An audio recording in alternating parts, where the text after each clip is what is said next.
desert in the great American Southwest. I bid you all good evening and or good morning, wherever you may be across this great land of ours, from Guam, out across the Dateline, all the way east to the Caribbean and the U.S. Virgin Islands, where I'm going to go visit one day, south into South America, north all the way to the pole.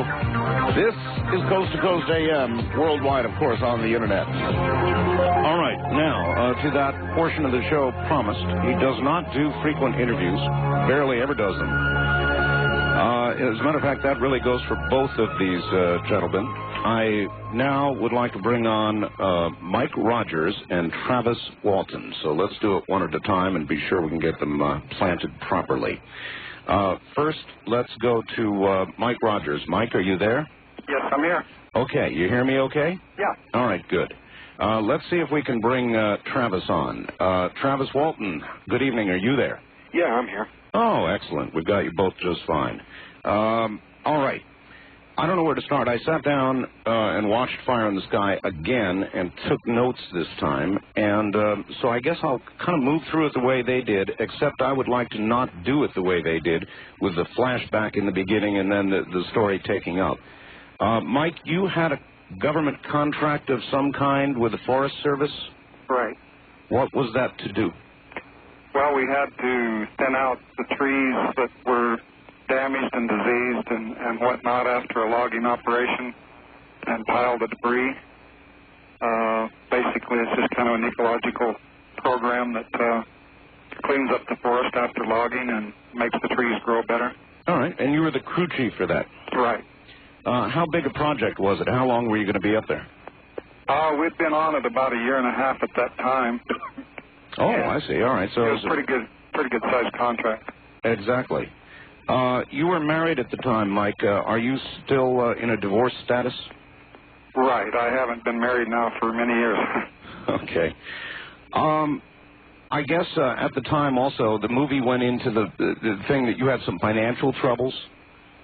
The movie took a few liberties. I wasn't really having financial troubles.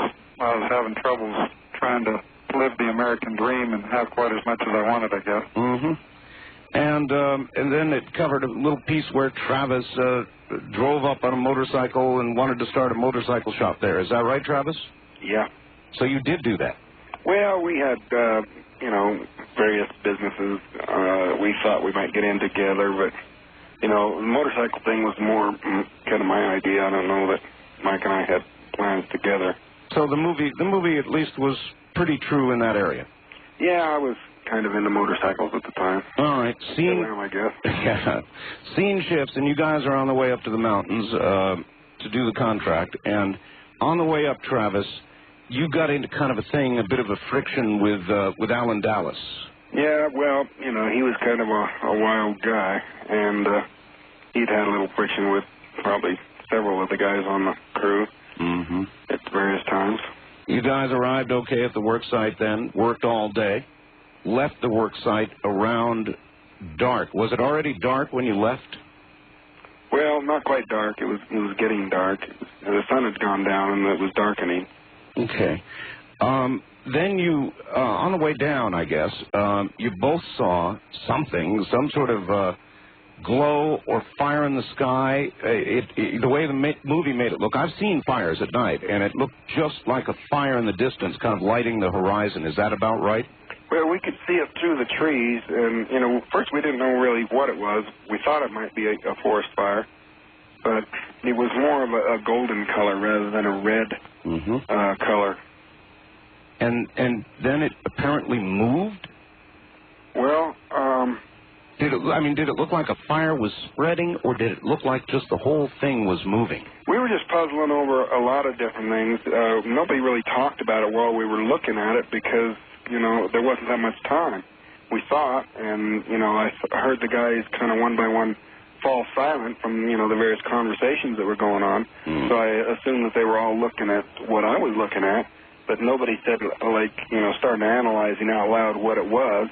There was more, what was going on inside of our heads. If you'd have had to guess then, would you have said fire or plane crash?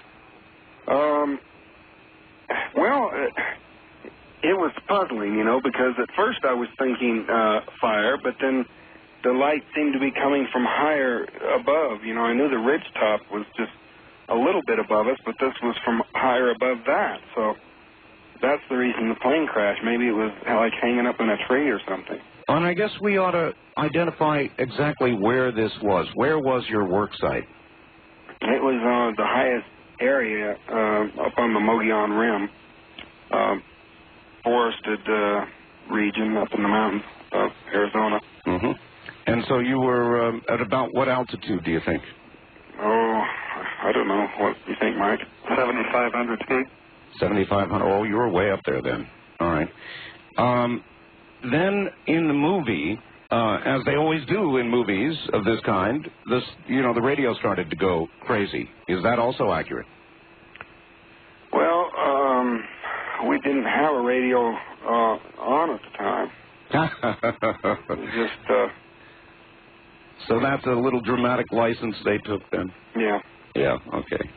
At any rate, did you guys head toward this, or did you just keep going down the road and that took you closer to the light? Yeah, that's the way it was. See, there was just no other way out of there, and we had no choice but to keep going the direction we were going. All right, and somebody yelled to stop the car. Was that you, Travis? Yeah. Yeah, I guess it was me. As soon as we got around this group of trees, this thicket, to where we could see the source of this, somebody in the back yelled out, "It's a spaceship," or something like that. And, I mean, it was unmistakable. It was so close that, everybody knew what it was right off the bat. Nobody needed to say what it was. Okay, in the movie, and again, it's, I'll tell you what the movie did, or I'm sure you know what the movie did. They showed it to be a craft, but then at other times they showed it to be sort of a living light almost. Did they get that right, or how would you describe what you saw? What we saw was very distinct as a mechanical object with, hard, angular edges. It didn't have the shape that they gave it in the movie. Now, the guys described it as looking to be the color of molten metal coming out of a blast furnace. But, they're talking about white hot, golden hot, Sure. So, they gave the craft in the movie a kind of a molten red, flowing sort of look that wasn't really the way it was. How if you had to judge, either one of you who saw it, how far above ground was it? If you were going to guess. Oh, I don't know, 20 feet. 20 feet? Oh, that's not far. In other words, it was way down below the tree line. Yeah. Oof. So that's close. That's a close encounter, all right. Then the movie, Travis, shows you getting out of the truck. Is that right? Yeah. I was thinking that this thing was just going to zip off and be gone. The way it is when you catch sight of a wild animal in the woods, you're just going to glimpse it and it's going to be gone.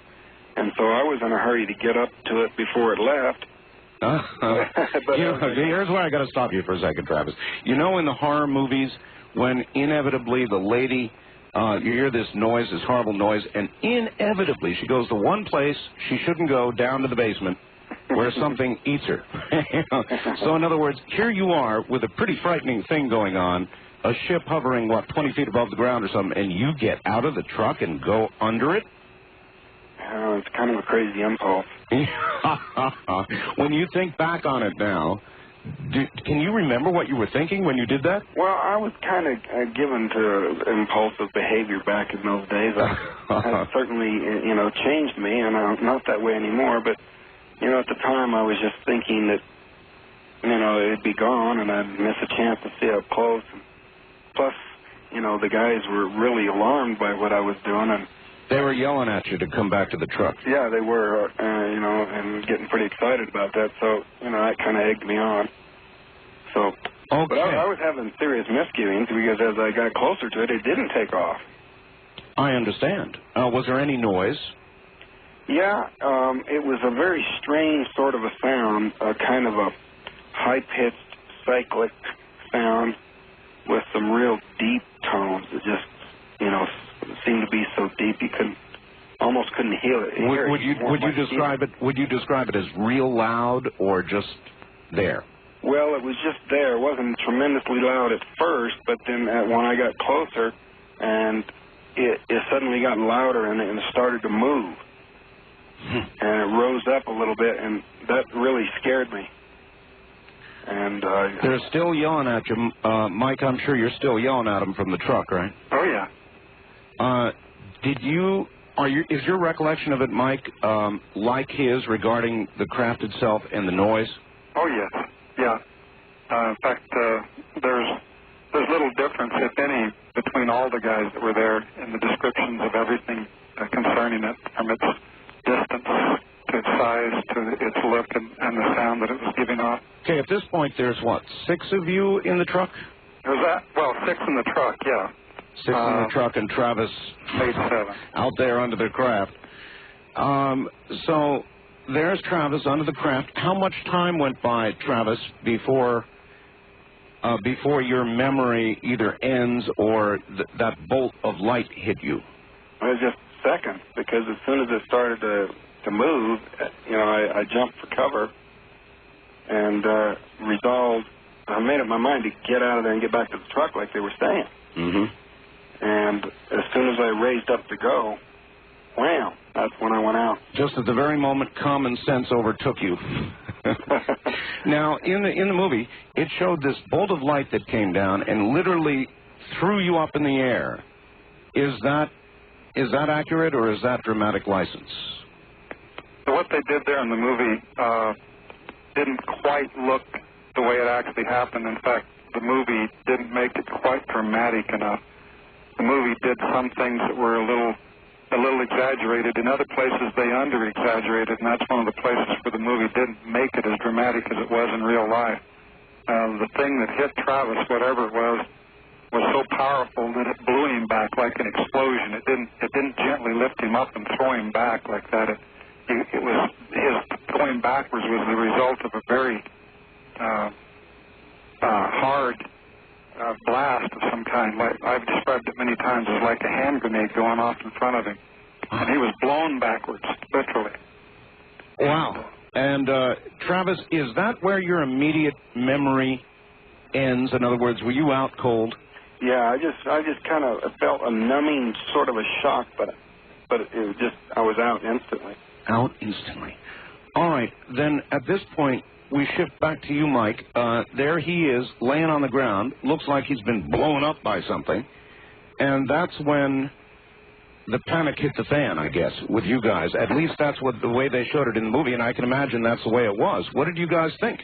The movie depicted that real well right there. It was almost identical to what happened afterwards. I mean, total panic. It wasn't. I don't even know if it showed in the movie 2 or 3 seconds before I hit the gas. I think I hit the gas more or less. Immediately seeing him hit the ground.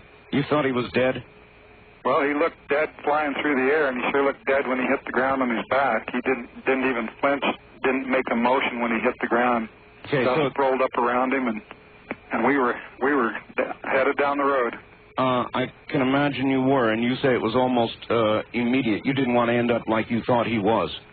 Right, it was a panic situation. All right, so then they showed the truck just careening down this road. I don't know, how fast were you guys going? Do you remember? If they could have actually taken footage of that truck going down the road, it would have looked almost exactly like it did in the movie. Wow.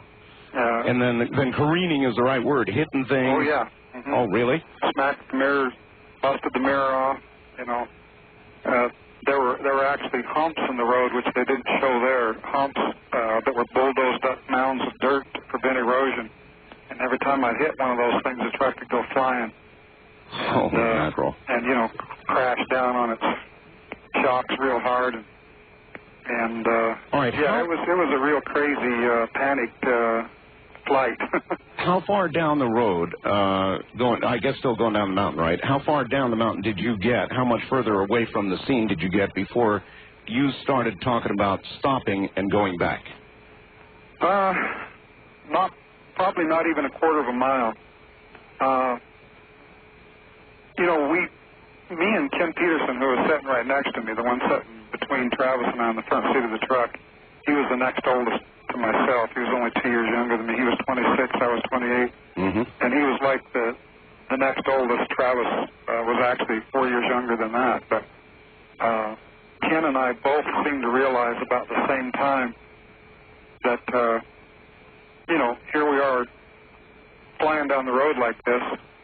But it was like as soon as I could see that it wasn't following us, as soon as you could tell from looking in the rearview mirror and the other guys looking back, and it's not following us, whatever it is, it's still way back there. We've got a quarter-mile distance between us. In fact, in the trees, we've lost sight of it. And then it's not quite so panicky. It's like, what did we do? We left Travis back there. Yeah, in a way, you're like Travis.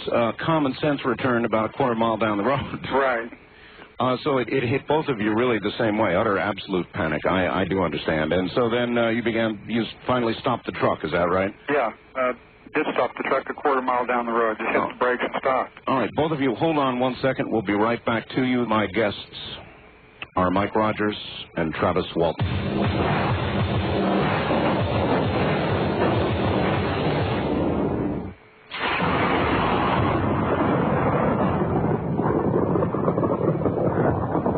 Back now to Travis Walton and Mike Rogers. I'll try to give them equal top billing here as we go along. Back with you again. So, Mike, the truck stops, and you say what?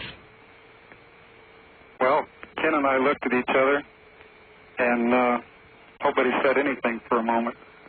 No. And I said, finally, we're going to have to go back, And somebody in the back, Alan, I think, yells out, "What?" We left Travis back there, and he certainly looked hurt.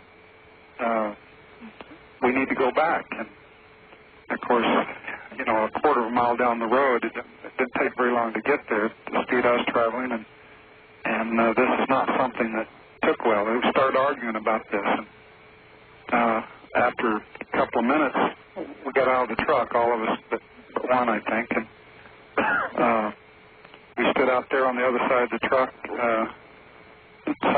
away from this thing, because I'd made a left-hand turn, and now this thing was looking back to the north and across through the forest there, and I really couldn't see any light or anything at all. We put enough distance between us and the forest was thick enough through the quarter mile of foliage there that we couldn't see a thing. Yeah, dark again. Right. And we're standing there in the dark. It was even a moonless light. There was a sliver of a moon just about to go down on the horizon, just a sliver. And it was really getting quite dark there.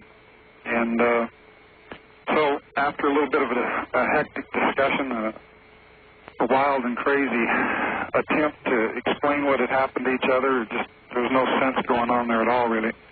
The only sensical thing was that Travis is still back there. We don't know what happened to him. We don't know what's happening to him. We need to go back. It wasn't very brave of us to leave, and we need to go back. And finally, we just made a decision, at least Ken Peters and I made a decision, that we had to go back. Unlike the movie, where in the movie they had the guys stand there by the road, that's one difference there.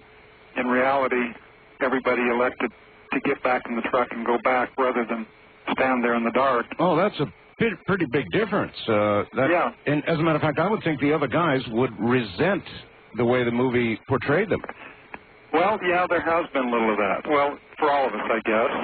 There's been the good and the bad as far as the way we looked at the movie, but this was one particular difference that made a lot of difference to me, because it made it look like I was the only one that went back at all and had any, look-see, when in reality everybody went back. And one thing that made it easier for us, I think, was kind of the reason why we just went ahead and went back, is because as I was rounding the truck to get back in my door on the other side of the truck, and the other guys were getting in, we looked back over in the direction that this thing had been, and a light. This thing never really got above the treetops. You could see the light finally, and it lifted up and streaked away to the northeast. Oh, my street. God. Well, now, see, they missed that one in the movie, too, really. Uh-huh. So you're saying the craft, and you were how far from it? Still a quarter of a mile away. Quarter of a mile away, and you saw it lift up and streak away at this point. Right. It was so fast, and, you know, you couldn't see it clearly because you're looking through the trees. Remember, these trees right next to us are reaching to the sky, and there wasn't any way that you can see anything clearly, but you can see through the foliage. You can see this light a quarter of a mile away raise up and streak away. Wow. And all right, so at this point then, everybody piles back into the truck, and you go back up the quarter mile to the site where you last saw Travis.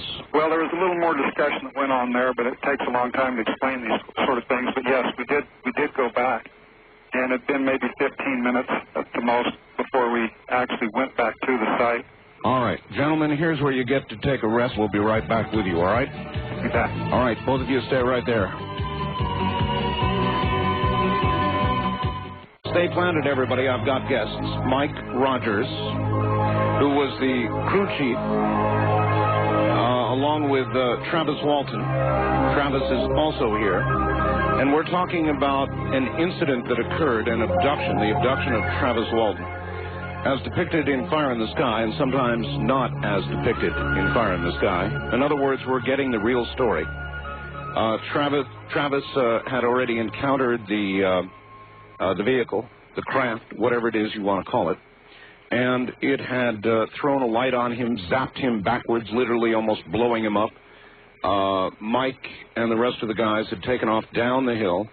They were down the hill, as a matter of fact, about a quarter of a mile away, finally decided to turn around and go back and get Travis as soon as they calmed down after that truck careened down the hill.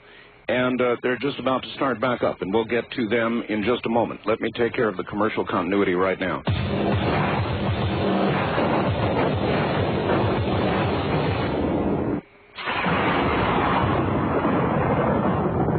Back now with Mike Rogers and Travis Walton. Welcome back, both of you. Yeah. Okay, Mike, so here you are, I guess, headed back up the hill with everybody in the truck. You're going to find Travis. And I take it you go up a little slower than you came down. A lot slower. Yeah, we headed back up there, and very, very slowly, very cautiously. We were still in a mild state of panic. I mean, it wouldn't have taken much to cause us to turn around and run, but we were headed that way, and we did get back to the site where this had happened. Upon doing so, since the thing was gone and there was no trace of it, it took a little bit of time to actually make certain that we had the right clearing. But once we had done that, and we're certain we had the right place, and we're sure that we were in the right spot, we took a flashlight out of the glove box and shone it around there while we were still in the truck. Not seeing anything, shone the flashlight into the clearing where Travis had fallen, and he wasn't there either. No depression in the ground like in the cartoons, you know, a Travis Walton depression in the ground? Well, nothing like that. This was 90 to 100 feet away where he fell, 90 to 100 feet from the road. Right. And so, you know, you couldn't have seen a depression from that distance. But there was a slash pile, a pile of logging debris there in the middle of this clearing, which Travis had been standing next to when he had gotten hit. And so we used that as kind of a locating device, and he wasn't anywhere in that clearing that we could see. Brother. So we just shone the light around for a while, still being very cautious, very timid, frightened, completely mentally overwrought. Just, you know, emotions were at a high point. You were probably in a state of shock. Oh, yeah. I'm sure that we were. I mean, I know what shock has been explained to me like, and I was definitely in a state of shock, and the other guys later on explained their feelings of it similarly. But we eventually pulled the truck up into the clearing where the headlights of the truck shone right into the clearing and right where Travis had fallen. And then there was another discussion that had to take place about getting out of the truck and looking around. And again, it was a unanimous decision that everybody do it together. Rather than me or Ken getting out, everybody decided to go with us rather than stay in the truck alone. Mm-hmm. So we were all walking around out there, but we were all very close to each other, you know, shoulder to shoulder. Sure. 6 men, you know, and just as close together as they could get. I understand. And we had the one flashlight, but we walked up and down the ridge. We looked for everything. The only tracks we could find, which were barely visible in the pine needles intermittently, is a heel mark in the edge of the road that I saw before we got out of the truck. And then, you know, you could see the pine needles were disturbed there where Travis had fallen, where he had stood. But that was the only sign of him. There was nothing else there. And there were no footprints in the road leading out. But, you know, from what we saw of the way that this thing hit him and how he flew backwards and how he hit the ground, it was pretty unanimous feeling among us that he wouldn't have gotten up from where he lay, you know. So he had to be taken. Yeah. Well, everything put together, all this put together, it made that very strong. And by the time we left there to head back down the hill to notify the authorities, we felt that he was taken. I mean, it was a real strong feeling. We had no other explanation. And we know that he didn't walk out of there. We know that we didn't feel he was hurt in the first place. You know, he looked dead when he hit the ground, and we were certain that he had been abducted. All right, so you guys drove back to town, probably half in a state of shock the whole way, and reached this cafe gas station that they showed in the movie. Is that accurate? Fairly.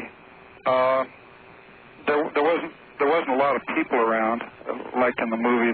They added more people and whatnot into that. But what actually happened is that we stopped there. In fact, on the way into town, see, I wasn't the one that actually made the call. I guess they just chose to use my character throughout the movie there in certain places. They do things like that to simplify movies. I understand that. So. And because you had been the crew chief, so right. in certain, they would imagine that you would act in. Who did call? Well, a guy who they even changed his name in the movie. His real name is Ken Peterson. In the movie, they called him something else. I don't remember right now what it was. Had you guys made a decision, all of you, that you would call? I mean, you knew. No, that was the problem. I would have called normally, but I was against it. I didn't believe that we would be believed. I thought that we should report it as a person in our crew missing. Somebody got lost, and try to get somebody to help us search for him. In fact, I didn't even want to notify the authorities. I thought we ought to just get some people. I didn't have a deliberate plan in mind, or just go up and find Travis. Yeah, I just knew that we needed to look for him before the authorities were notified, because I just knew that they would not believe this, you know. Yeah. And that was my feeling. So this was a discussion on the way back into town, and so by the time we got there, it was Ken Peterson that called, and the reason he called was because he was very firm. He was the guy in the movie that was, even though they changed his name, he was depicted as the choir boy, the steadfast... the church-going fellow. The church-going choir boy, right. Yeah. Never told a lie in his life, and that's a very accurate description of Ken Peterson. And he was very adamant about reporting this to the authorities. He wouldn't take any other thing for a way of doing it. I mean, he was firm on that entirely, and so he's the one that called. And he called... He didn't know who the authorities were, but the call that he made there in Heber connected him with the Chuck Ellison, who was a local deputy there, Navajo County deputy. Right. And he's the first one we talked to, and then after talking to him for a while, and I don't think that Chuck Ellison believed it at all, just like I suspected. But after a while, an hour later, after Chuck Ellison had notified the county seat, the actual sheriff, who was Sheriff Marlon Gillespie, came down with another man, an undersheriff, Ken Copeland, with him. So there was nobody named Blake Davis? No, that was a composite character. Yeah, okay. And Lieutenant Frank Waters, also composite? Exactly. Mm-hmm. All right. See, there were a lot more law authorities altogether involved and to get all those people and their real names and their, there was composite characters. I've got you. That was done several times in the movie because the movie involved a lot more characters everywhere along, and they had to simplify that, I guess, is the only explanation I know of, but it makes sense that they would do that. Well, there was one point there where, I guess just before the law arrived, you said, look, we're going to stick with our story, or somebody said we're going to stick with our story. Was there a general agreement to do that? Well, it's funny. I think the movie was trying to play kind of a murder mystery type of thing to the audience.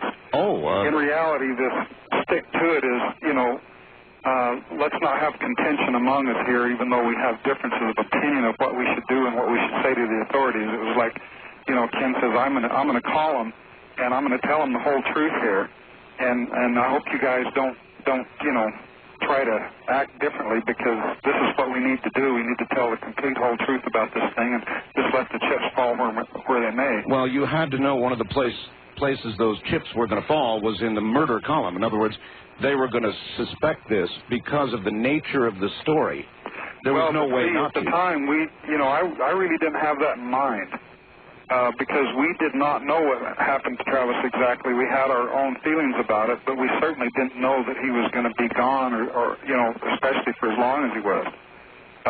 There was no way I could foresee the future at that point, and I wasn't concerned at that point with the way it eventually turned out, the accusations of murder and everything. To me, it was just, we shouldn't tell them the whole thing right now because they're not going to believe it. I thought that they wouldn't even come and search for him if we told them about the UFO. I know. I'm curious, Travis. I don't mean to leave you out, but this is the part where you're left out. Travis, when you hear all this now, about all that went on and what they thought and what they did, I know that after the whole thing, you felt, according to the movie, some resentment that Mike and company didn't stay there and try to get you, that they took off. When you hear all of this now from Mike and others, what goes through your mind? I mean, do you suddenly understand, or do you still feel any resentment? Well, I felt less resentment than Mike might have believed for a while. I mean, back when this happened, Mike, every time he was interviewed, somebody would ask him, how could you go off and leave your friend like this, So they were really dumping this load of guilt on him, which really added to the sort of feelings that he was getting from my family, during the search and things. Sure. So it was kind of a blame situation that came about, and he kind of misread me as feeling that way. I don't really, I've always said, excuse me, that they, they did what they had to do. Yeah. That, in a similar situation, I can't see that it would have made any sense for anyone to have done any different than they did. Jumping out to the end of the movie for a second, or the story, was it a year and a half that you guys really didn't see or talk to each other? Was that accurate? Yeah, but there were some other things involved there too, but that was a part of it. Did you really get together, the two of you, at the end, as they showed, go back out to the area? We've been out there a few times. Few times. It's something I try to avoid. All right, back now, Mike, to you. So this went on. There was 5 days of pure hell. I mean, Travis was gone for 5 days. What happened? You talked to the police the first time, I guess. They arrived, and you started telling them this story. Yeah, it was a very harrowing 5 days. Believe me, it was the worst 5 days of my life, and it didn't get much better the next several days after that. But the sheriff, although he's always held a line publicly that he's skeptical, I think he was the only one of the 3 police officers that we met with that night that gave us a glimmer of hope. He partly believed, at least. At least his mind was open to the possibility that what we were saying altogether was true. Well, here's a guy who probably knew you. It's a pretty small town there, and he knew your characters, so... Well, in reality, he had actually had a sighting himself not too long before that, a few months or years before that. And I guess from what I've heard, this was what made him at least open-minded to the possibility. He never just totally believed it, but it left him open enough to where he could take what we were saying serious to an extent. Sure. And it made it possible for them to go out and conduct a real search. Which they did. I guess the movie showed helicopters out. Oh, yeah. It was dog teams, the whole thing. 4 days worth of searching altogether. How many men were involved in that? Oh, gosh, 50 to 100. I don't know how many. I'd just be taking guesses. I don't think anybody knows that actual figure, but it eventually involved aircraft and helicopters and dogs and you know, what's funny about the search, the one thing that I always bring up about it that the movie never showed, is that this search was so thorough that these guys would come back from a jog out and around with their hands full of debris that they had found in the woods. Mm-hmm. Everything from pop tops to beer cans to old oil bottles, you name it.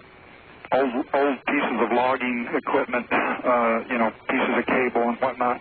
They literally slicked those woods up, and they'd come back and throw them in the back of the pickups, and they had piles of debris there that was gathered up.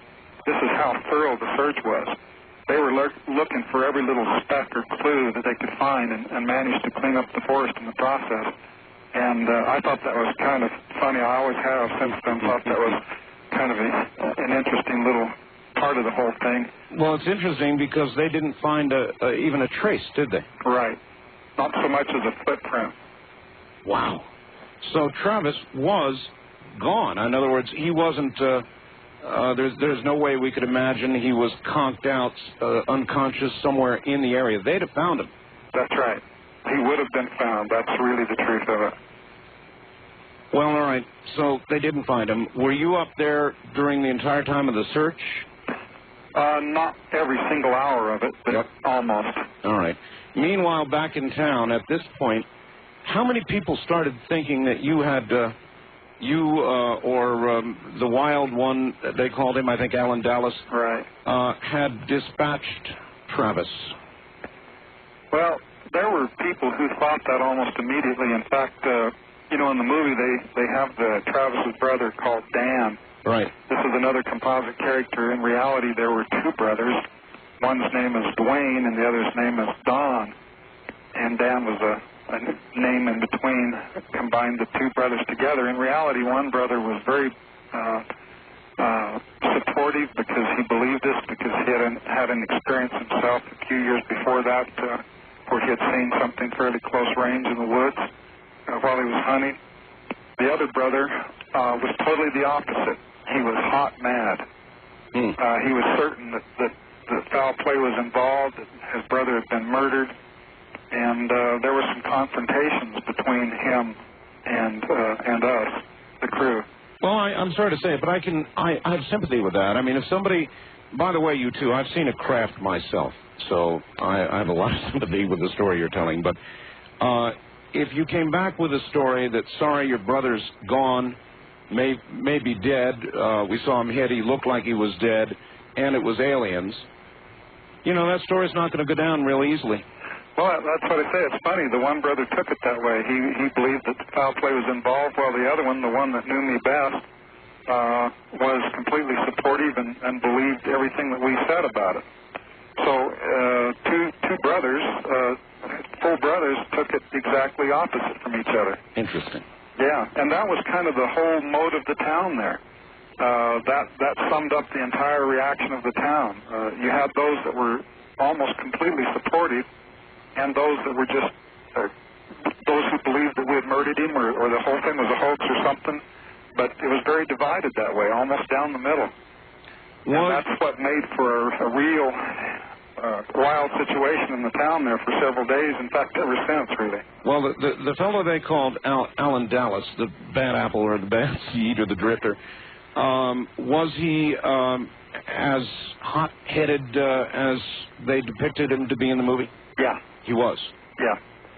So then there was some reason that, you know, particularly since, Travis, did you really have that altercation with him? Well, we nearly come to blows. Yeah.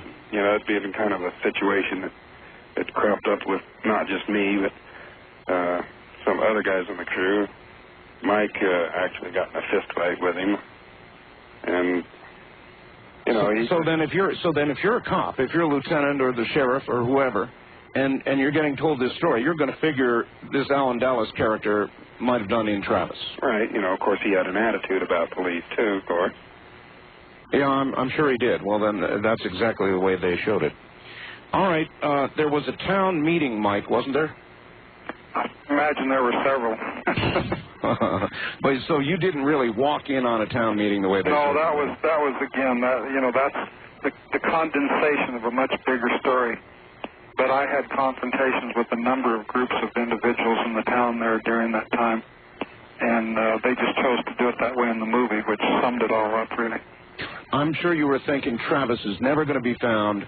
I'm either going to be suspected of being or put on trial for murder or something like that. Yeah, by the fourth day of the search, by the second day of the search, those accusations were beginning to arise, and by the end of the fourth day of the search, they were hot and heavy. It was full-blown, yeah. All right, you two, hold on just a moment. We'll be right back.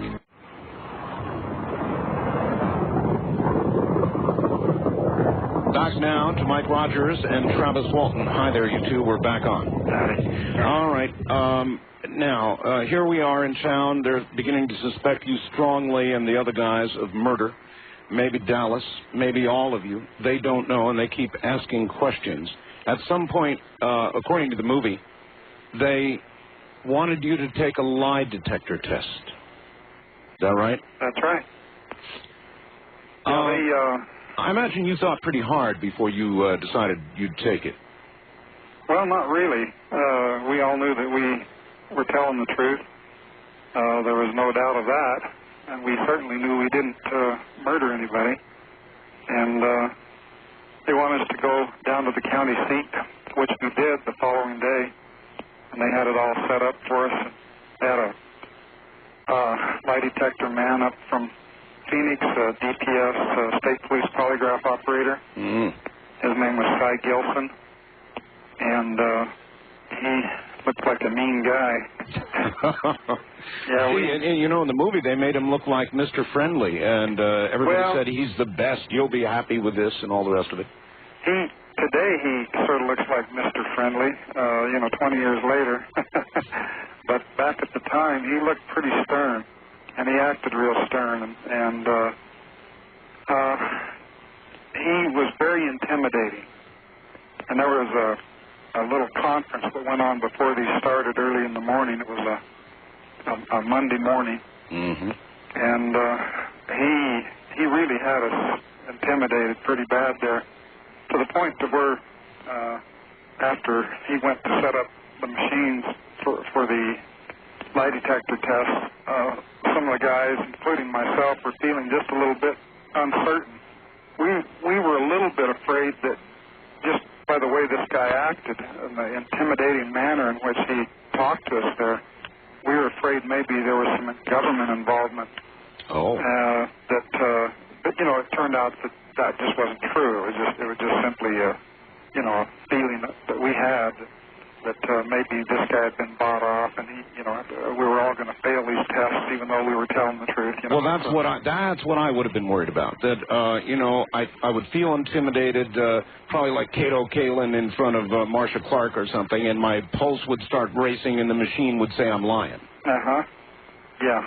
that about right? Well, no, we weren't worried. We knew we were telling the truth. I had no idea how polygraph machines worked. We just were basing our feelings entirely on his attitude. He was a very stern guy and very experienced, obviously, and it was just the way we felt because of the way he was acting. It made us feel very intimidated, and we felt like he was being too skeptical. Mm-hmm. He was acting extremely skeptical. And he'd pop me on the back of the arm with the back of his fingers, on my arm with the back of his fingers. And he'd say, "You're not lying, are you?" And pop me on the shoulder, Boy. I'd be thinking he's trying to get the graft to spike. Well, he had us intimidated. He definitely did. And all right, well, so you all took it, and, you know, the impression I got from the movie was that one of them was inconclusive, but that the others had all passed. Yeah, and the inconclusive one, of course, was Alan Dallas, but not because he wasn't telling the truth. Him being the person he was at the time and involved in a few more things than anybody actually knew at the time, you know. He might have been afraid they were going to ask him something he didn't want to answer. Right. He was really on the spot, and he was concerned about being in that position, and I guess that something happened. Never have heard the complete explanation. But, you know, these lie detector tests, it's not just like they ask you a series of questions once. They actually go through it at least 3 and maybe 4 and even 5 times. Each test actually involves several series of questioning. Each series of questioning is pretty much identical, but the whole thing altogether per person took 2 hours or more. Oh boy! So you know you really get grilled, and so you don't just go through the thing one time. What happened is Alan had gone through like 2 run-throughs of this thing. And somewhere along the line, and more or less in the middle of the testing series, something happened between him and the examiner where Alan got mad, thought that indeed this guy was bought off by the government for some reason, and that in combination, that feeling because of something that the examiner had said to him. And so he gets up and he pulls himself loose from the machine and he stomps out of the room and came back. And I think he was like the second one tested. There was one before him, and he had drawn the straw for second, and I'd drawn straws for like fifth or something like that. So at that point, I volunteered to go in ahead of my scheduled 5th place in line and went next after Alan because I figured that somebody needed to cool the situation down. I knew that we couldn't just all get up and walk out because of Alan's anger, because knowing Alan's personality, I figured that his reaction there was more his personality than anything. And we didn't want to have this thing end that way. So I went in next, and the examiner kind of explained a little bit of what happened with Alan, but he wouldn't tell me a whole lot. He just said, well, you know, he thought I was the next one in. Only those guys knew who was in order because we'd drawn straws among us to go, you know, in order. But once in there, he went ahead and convinced me by talking to me that he was on the up and up, that there was nothing, you know, going on here. He hadn't been bought off. He was just doing his job. He was going to give you an honest test. Yeah, exactly. And that's the way he presented this to me. So I went ahead and was tested then. And the whole thing, you know, went normally, and then the next couple of guys came in, and everybody got done. It didn't finish until late that night because it took so long for each one. Ooh, that's a big process. Yeah, the examiner really went through a day there. And then they kind of at the end of that day, they said, well, everybody seemed to be telling the truth, and there was one inconclusive, which you say is Dallas. I want to clear something up about Dallas before we go on. Travis, Dallas had a cut on his hand. No. No? Well, he may have cut himself at work, but it had nothing to do with any fight that we had. So that was movie stuff. Yeah. They were trying to imply that there had been some fight between you and Dallas where he might have gotten that cut. Yeah, there were theories, you know, about chainsaw murder and that sort of thing. And, you know, the movie went out of their way to sort of add suspicion or questionable circumstances that weren't really there. Well, they need a story. Like there was no National Enquirer in the truck that day, you know. Oh, really? No. Now, see, had I been you, Travis, or you, Mike, I'd have been really angry about that because the clear implication was you guys were sitting around the truck, yucking it up, drinking some beer or something, and read this story and decided to perpetrate a hoax. That was the clear implication, wasn't it? Yeah, well, you know, that was the reason they threw that in there, was to add suspicion. And the movie, you know, ignored a lot of, you know, corroborating evidence and threw in a lot of suspicious things that never really even happened. Yeah, but that one would have made me angry. Would have made me angry. Because it cast doubt on all of your characters. Well, there is one thing Travis passed over there between him and Alan. Alan did nearly hit him with a tree that day. Yeah. Oh, that was true then? Yeah. I'll be darned. Did you think, Travis, he was out to get you one way or the other? Or pick a fight with you or something? Well, yeah, and I think that that may have contributed to his anxiety in the testing, because the thrust of the question was, do you harbor ill will towards this guy? But, even though he knew he didn't kill me, he was in a situation where, if he denied ill will, sure, he'd be lying on the test, and that would show up. And if he admitted it, then they would just fuel the suspicions that were directed towards him, and so I think that's kind of added to his anxiety there. All right. I'd kind of like to, Travis, try and ask you about what you can remember. The movie, Travis, showed, of course, very specific things. The movie showed that you were in a cocoon-like area, almost like a beehive or something. Did they take this from your description, Travis? No, they just... as a matter of fact, the script that I was given didn't have that sequence aboard the craft in it at all. It was totally missing from the copy I was given. Yeah, I understand. Travis, what do you remember? Well, there were certain things that occurred in the movie that, sort of symbolized things that I underwent, left you with the same kinds of emotions. But as far as the actual events were concerned, none of it was really there, except in symbolic form. There was no cocoon. There was no... The ship itself looked very clean and hospital-like. It was not all trashy and organic. That's very different. Very, very different. So, you lost consciousness, obviously, when the light hit you. Right. And what is the first thing that you can remember after that? Just pain. I was just coming to, and I was in a lot of pain. And I didn't come to very quickly. It was kind of like in and out for a long time. And I was kind of half conscious and half wondering what had happened to me. I could hear movement around me. And I even remembered approaching the craft, but I figured that I'd been injured somehow and that I'd been taken to a hospital. Were you lying on a table or in a bed? Yeah, I was lying on my back, and there was a light above me.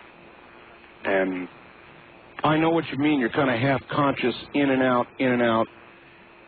I've been there myself. So you slowly came toward consciousness. Yeah. And there was this thing lying across my chest. It was kind of like holding me down. I wasn't moving too much because it hurt, and I felt really, really weak.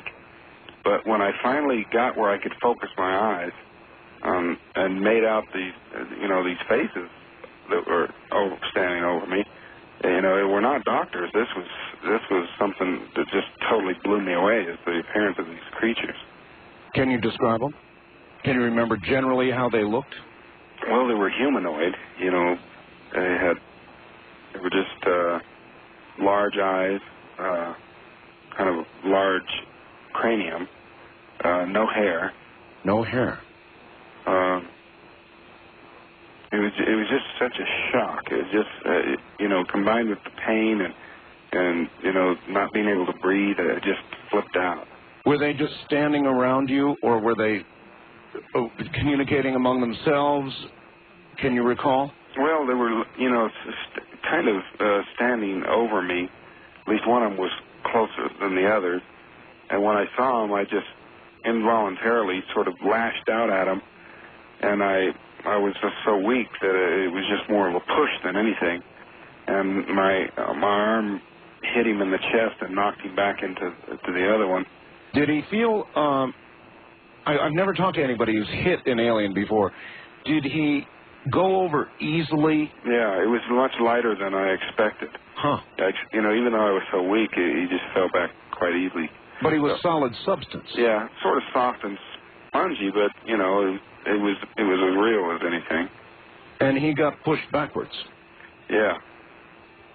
I was in a lot of pain and having a lot of trouble moving, but I managed to get to my feet and back away from them. Their thing fell off of me. What fell off? Well, this instrument. I don't know what it was. I don't know what they were doing to me, but whatever was going on, I was putting a stop to it. Did you have a feeling that they didn't expect you to wake up? Well, looking back now, but at the time I was just total confusion. I was in such pain. I wasn't really fully conscious, but at the same time I was, just hysterical. So it was just kind of this animalistic sort of instinctive fear. Yeah, I hear you. I would be too. Just screaming and lashing out at them. And they stopped when I did that and turned and left the room. Simultaneously, they all just turned and went out the door. Huh. Oh, there was only one way out of there. It was, can you describe the room? You said it was like a hospital. Was it really hygienic, white color, or? No, it was metallic, but it was just very bare and it was featureless. Incidentally, did you have any sense of movement, Travis? Presumably you were in a moving craft. Could you? No, I felt no movement. No movement. I didn't hear any sounds, like mechanical sounds in the distance either. I wasn't in the most tuned-in state, but, I just don't have any memory of anything like that. All right, let me try this. From the time that you were hit with the light until you began to raise from unconsciousness, how much time do you guess passed? That's something that really bothered me because, the time that I recall aboard the craft, even though I was hysterical, and it kind of affects your perception of time. Sure. Couldn't have been more than an hour or so at the most, probably less than an hour. And in this span of time, even though I was missing for 5 days and 6 hours, I don't know where in there this conscious period occurred. Whether this coming to was soon after I was taken on board or later on. Well, how much, if you had to guess, how much total conscious time can you remember spending in that craft? There were 5 days in real time that went by. To you, how much time went by? Well, it just seemed like a matter of minutes, In retrospect, at the time, it was just like forever. I got to get out of here. It was just total panic. But, it was just less than an hour, probably. So it felt like less than an hour in the craft total? Wow. I don't know whether there was some sort of time dilation or contraction effect going on here, or if I was just unconscious the rest of the time. Maybe it was the last hour before you were actually returned. Maybe you were unconscious for a very long time.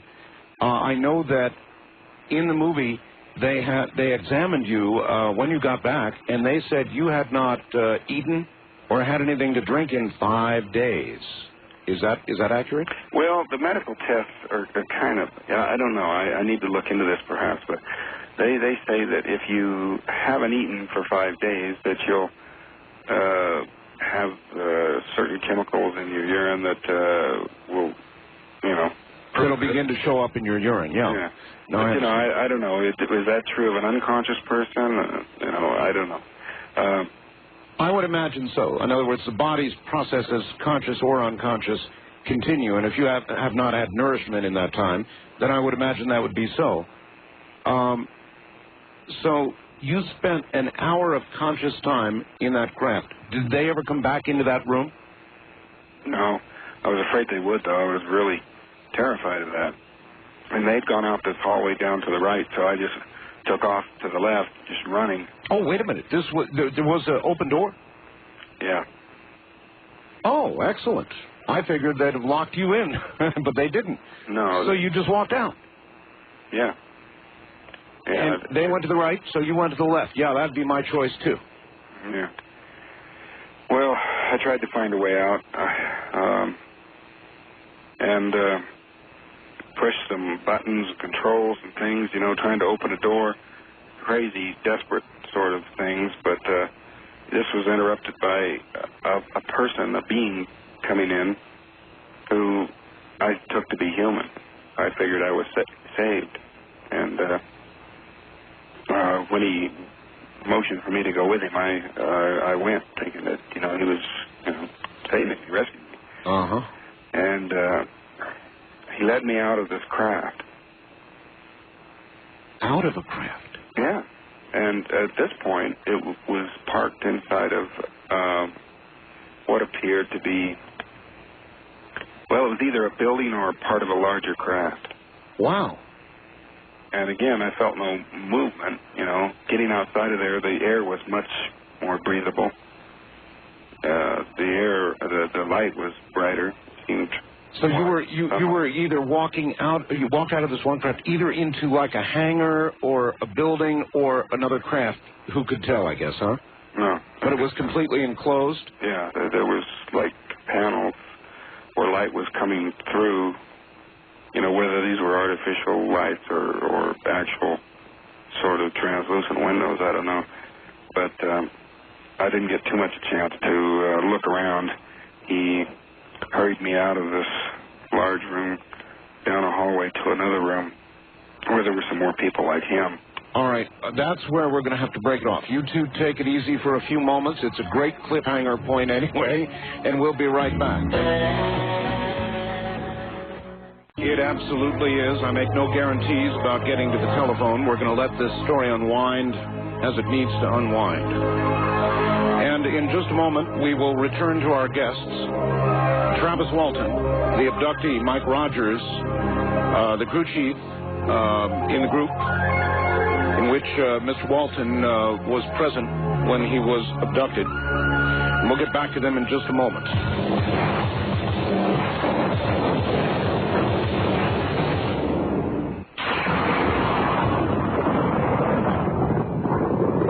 Back now to my guests, Mike Rogers and Travis Walton. Hi there, you two. We're back again. Travis, I just got a fax from somebody in Washington, and they asked the following. Though there are many questions I'd like to ask both Mike and Travis, my main question is why the human-type being, the one who showed Travis the star map, was never shown in the movie? Yeah, that's very curious, you know, and I've always been really amazed at how many times I've been interviewed over the years in which this being is just kind of like excluded from the report. It's, you know, it came off that way from the very start. And to me, you know, the amazing similarity to human is this could be the key to the whole thing. And you know, for people to just ignore this. Maybe, Travis, the movie makers thought, gee, how pedestrian or how common to show somebody who looks like a human, and they wanted to just show aliens or alien-looking beings. Yeah. Could that be? Yeah, you know, I understand the reason for it, but, you know, in a commercial sense, but sure. For me, you know, trying to figure out what's going on here, this seems to be a key element. Did this human type, was he as human as anybody else, or were there any differences? Well, there was something odd about his eyes that I never was able to really pin down, you know. All right. Did he say anything to you? No. I was really trying, but I thought that maybe it was because of this helmet that he was wearing. A helmet? That he couldn't speak to me or hear what I was saying or something. But when he took me to these other people and they didn't have helmets, I started over with the same, you know, torrent of questions, and they didn't answer me either. They just started to well, put on the table. Where were these? Okay, he took you out of the one craft into what was another craft or a building, and to some other beings? Yeah, human-looking beings. Human-looking beings. And they just, you know, put me down, forced me down on this table. I started to try to fight back at that point, and I was still too weak, and there were too many of them. And they put a mask over my face, and I went out real quick. In the movie, of course, it showed this really weird membrane-like stuff being put over you, but it was a mask, and you went out. It was anesthesia of some kind. Yeah. Apparently. I just went out real quick, and the next thing I knew, I was waking up on the roadway outside the town nearest where this happened. Okay, that's something they never showed. They showed you at a sort of a gas station store type affair, all curled up and naked. and wet, I might add. So it wasn't raining, and I was dressed. But, I looked around after the craft left and figured out where I was. what kind of condition were you in? I was still kind of weak, but and still a little bit of pain. Cuts, bruises? No, not like that. I was just kind of psychologically blown out, I was just really...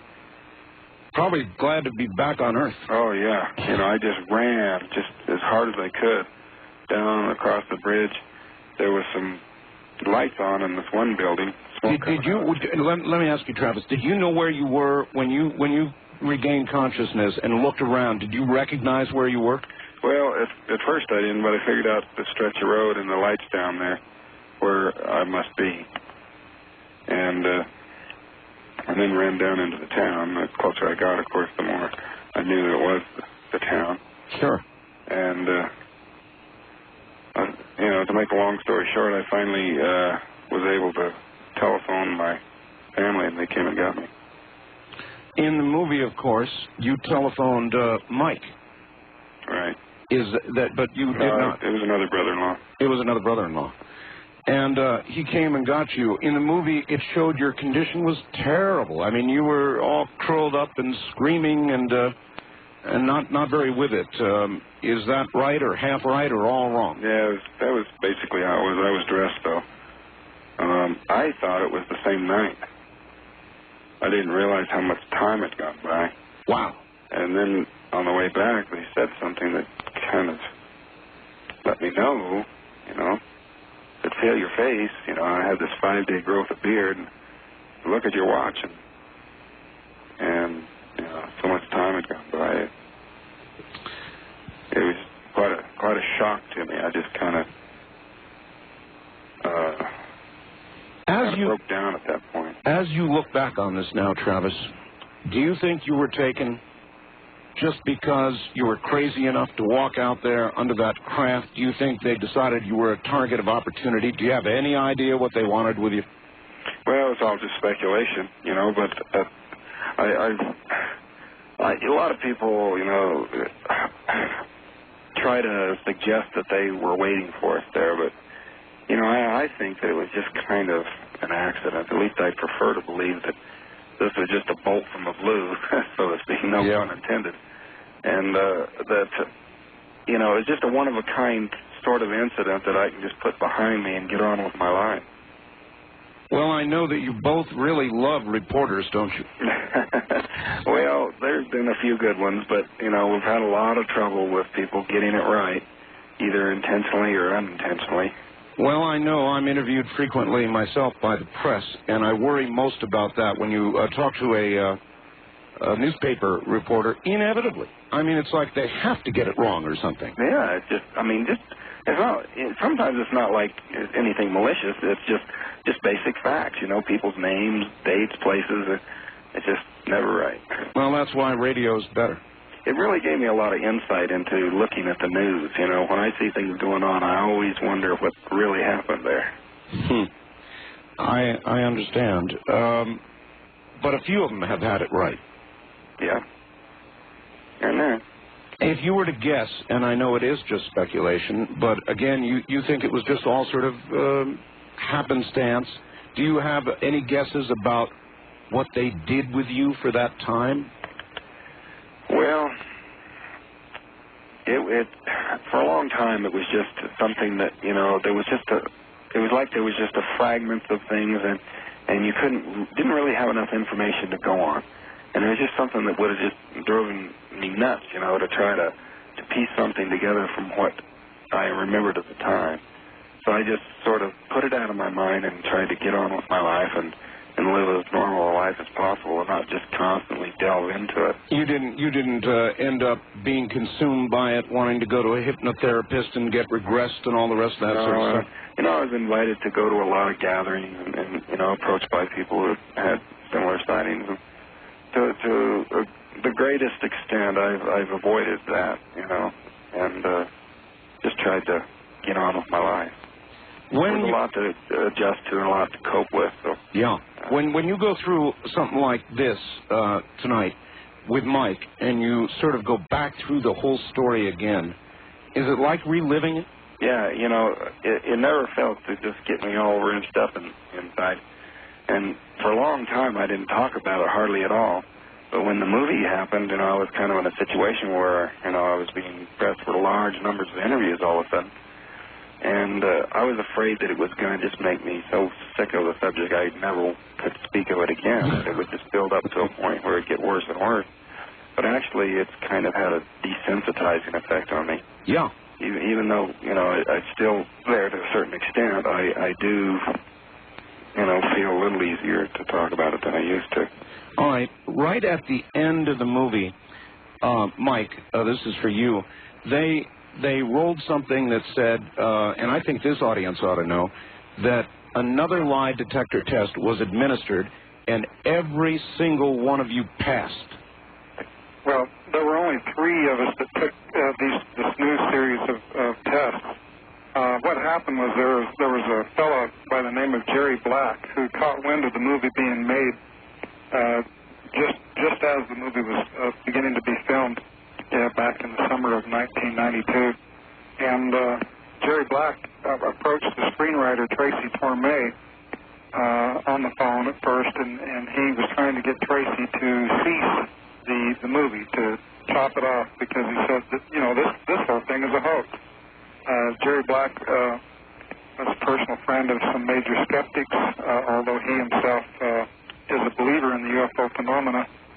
And that was his first initial approach to this thing. And then after launching eventually a whole new investigation into the thing, because Jerry Black is a UFO investigator, he came to the point to where he thought, well, what we need now is some new tests, because the first tests, everybody took them, everybody passed. Even Alan Dallas, of course, according to the police report that was finally came through after all these years, showed that Alan passed the part of the test that he took. Mm-hmm. But what Jerry Black wanted for his own personal conclusion to his investigation was a new lie detector test for me and Travis and Alan Dallas, who he considered to be the lead characters of the thing. Alan, because Alan was not only a lead character, but was the one who had an inconclusive test in 1975. So in February, first week of February in 1993, just a month and a half before the movie came out, we all submitted to a new lie detector test, and Jerry Black chose the same state police polygraph examiner, Cyrus Gilson, who then had, 20 years experience, something like that. He had been in it all these years since then, and he was a very experienced examiner at the time in 1975. And by this time, Cy Gilson had worked to develop equipment and machinery that is unbeatable and is computer-assisted in analysis. And Jerry Black was very convinced that the last niche in this investigation was these new polygraph tests. It would, just polish it off. So we finally, reluctantly, but finally agreed to these tests and took them. And Travis, as a matter of fact, took 2. He was in there all day long taking lie detector tests, 2 separate tests with 2 separate lines of questions. I was about to ask that. Travis took one himself. Yeah, well, Travis took one years ago back, and right after this happened, and passed it. But this was first time that Travis had taken a test with the state police polygraph examiner. And the new whiz-bang technology. Exactly. Yeah. And we all 3 passed the test to the highest degree possible. And then what did your skeptic friends say? They haven't said anything about it to this day since. The major skeptics have never come forward in the last 2 years to say anything about these new tests. Well, it is widely regarded as one of the best documented cases ever. There's no question about it. Let me go back just for a second to that moment when Travis phoned home, so to speak. And how did you get the news, Mike? I mean, it must have been pretty important to you. Here you are missing a friend, probably accused in the minds of many of having committed murder, and all of a sudden, bang, Travis is back. It didn't happen like that with me. I wasn't the brother-in-law he called. Again, like I said earlier, they kind of used my character throughout the movie for a lot of things. Even though I was present throughout this entire time and a kind of a lead character in the thing, they gave me the role of doing certain things like calling the police initially, and then again being the one that Travis called from telephone booth, you know. Right. No, I understand that you were not the one called, but surely somebody at some point picked up the phone, called you, and said, guess right. what? Well, see, this is where I kind of got left out. Everything that happened when Travis's brother and brother-in-law went out and picked him up, he was actually had already been transported down to Phoenix and was beginning this process of being analyzed by doctors and hypnotists and psychotherapists and every expert that they could throw at him. I didn't even know that he was returned for almost a whole day after he had actually been returned. Nobody had even told me for a long time. Of course, when I did learn of it, you know, I was elated. I was thrilled. I was relieved. You know, and well, you see, what happened at the time was my brother had been watching what had been happening to my mother, and the way the police and the media were just unmerciful. You know, she'd had to be sedated, and the kinds of things that were being done to the family and in the community and everything. And they just felt that, you know, he said, oh, that mob is not going to get hold of this guy. How were they treating it in the media, Travis? Well, you must have read all the clippings now. Were they making a big joke out of it? Was it a murder mystery in the media? What were they doing?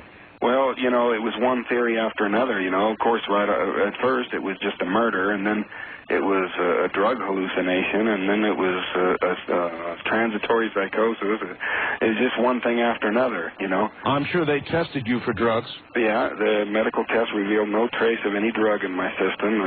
All my psychiatric tests were perfectly normal scores. But, you know, it was no end to the sorts of accusations, however baseless. And, you know, it turned into, you know, a long series of attempts to try to set the record straight. So they got you in Phoenix. They put you in the hospital in Phoenix, huh? Yeah.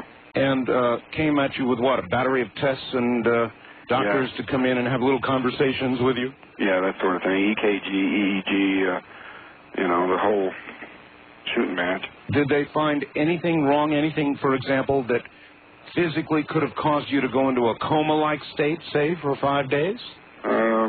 No, nothing. Nothing like it. Wow. So what did you do, Mike? You heard he was back. You heard he was in Phoenix. And after you sighed a big sigh of relief, I'm sure, because you were accused and your friend's back, what did you do? well, obviously I wanted to get down there and see him, you know, but I wasn't able to do that for another couple of days more. It was like maybe 3 days before I was actually able to see him for the first time. And this is one area where the movie Fire in the Sky actually got real simple. They showed him in the movie being put in a local hospital and treated very normally. And the hospital was quiet, and I snuck in there during the night and got past the nurse to talk to my buddy for the first time, you know. That's right. And in reality, this thing was a media circus. There were a whole team of doctors and people there, and they had him bound up for several days before I was able to ever get a first glance at him. Couldn't hardly go anywhere, walking across the parking lot of the hospital. Hey, there he is, there he is. That kind of stuff. No. It was just crazy, you know, it was crazy stuff. They put me in the hospital under an assumed name. Oh, so... that kind of delayed the media. But at some point, they saw you walking. Yeah. How were you going to handle it in the media, Travis? I'm sure you thought about that. You know, what am I going to say to him? Well, you know, I was just a country boy. I wasn't really very well-versed in these kinds of things. I didn't know how to handle it, you know. I guess I was a sitting duck at times. So did you talk to him, or did you tell him to get lost most of the time? Yeah, I just wasn't up to talking for quite a while, you know. You still don't like talking about it, do you? No, it's still kind of upsetting, but, I feel that it's important to set the record straight. Maybe it's important for you, too, because every time you go through this, maybe a little, like another piece of it or the pressure of it falls away from you a little bit. Yeah, just a little. All right, you two, stay put. We'll be right back to you. My guests, Mike Rogers and Travis Walton. The story of Fire in the Sky. Only this is the real thing, and we'll be right back.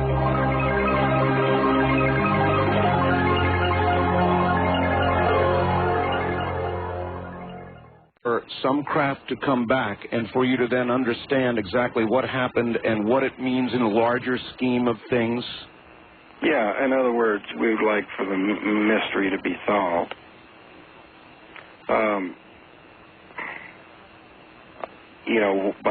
By somehow, maybe not being the person that gets out there and solves it, but, it would be nice for it to be known. If it's going to remain a mystery, I'd just as soon get on with my life. Yeah, I can understand that, wanting to get on with your life. Travis, of your whole experience, of what you remember of it,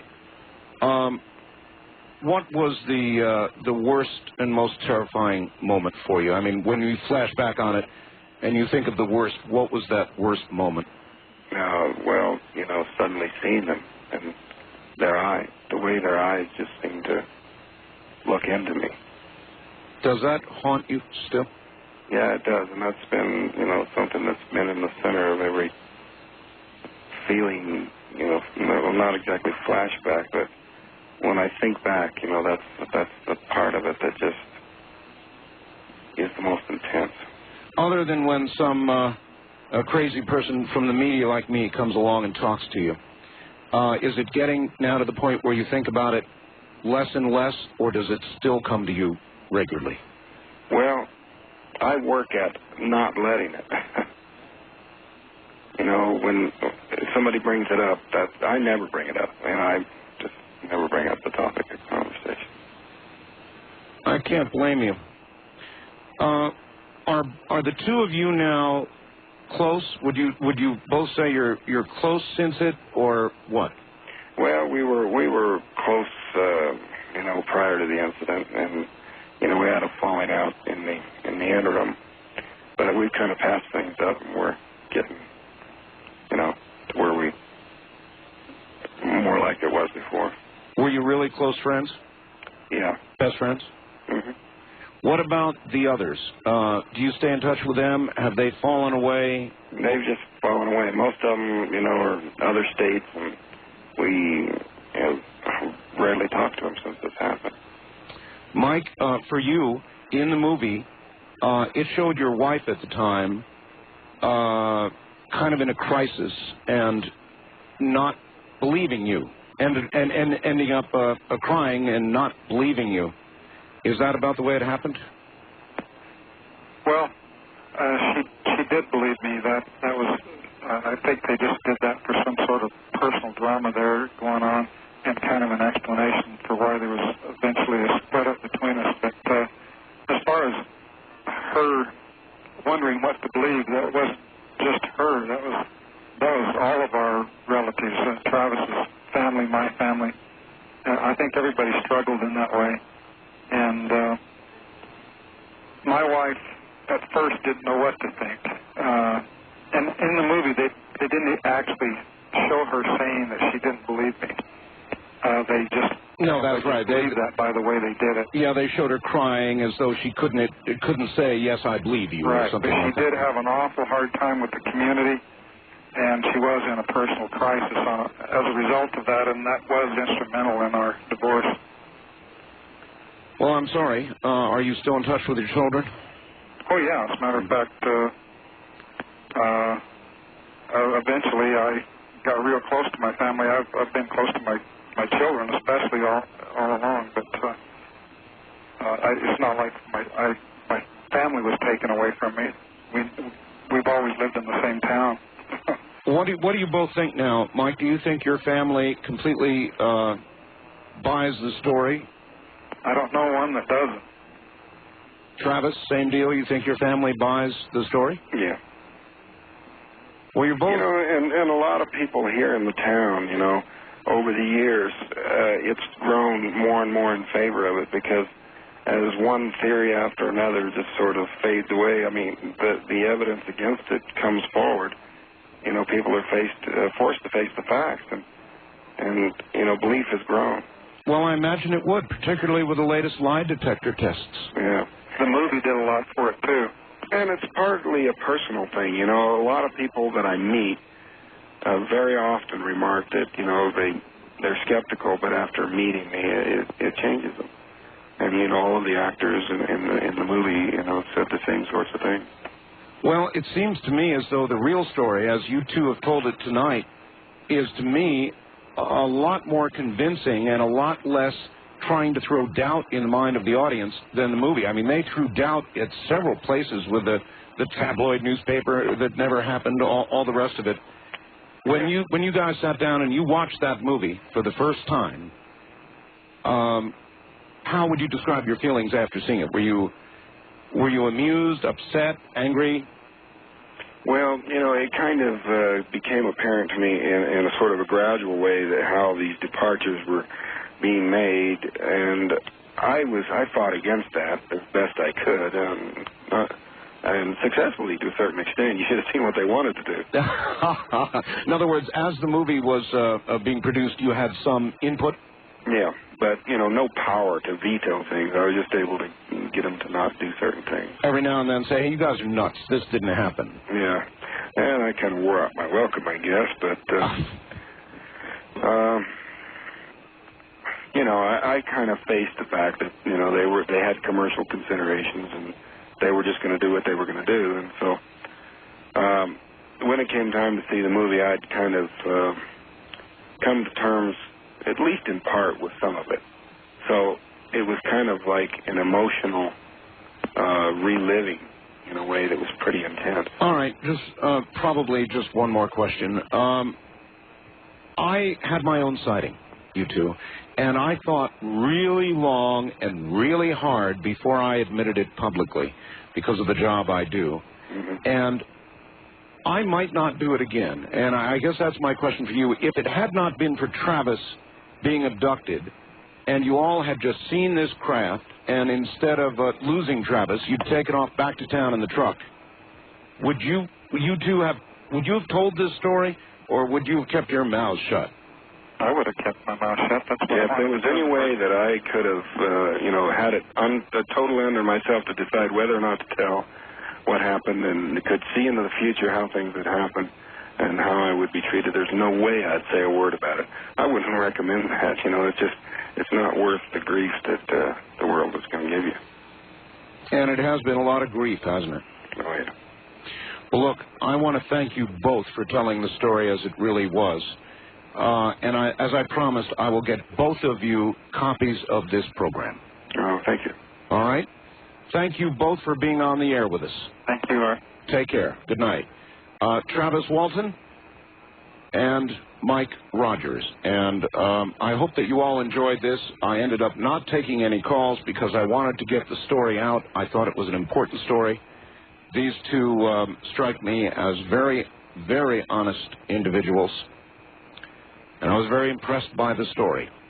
So I'd like to take a second out to tell you that if you would like a copy of this program, and I can imagine that you would, it's probably one of the best renditions of the Travis Walton abduction. You can get it by calling 24 hours a day, beginning right now, 1-800-917-4278. Once again, 1-800-917-4278.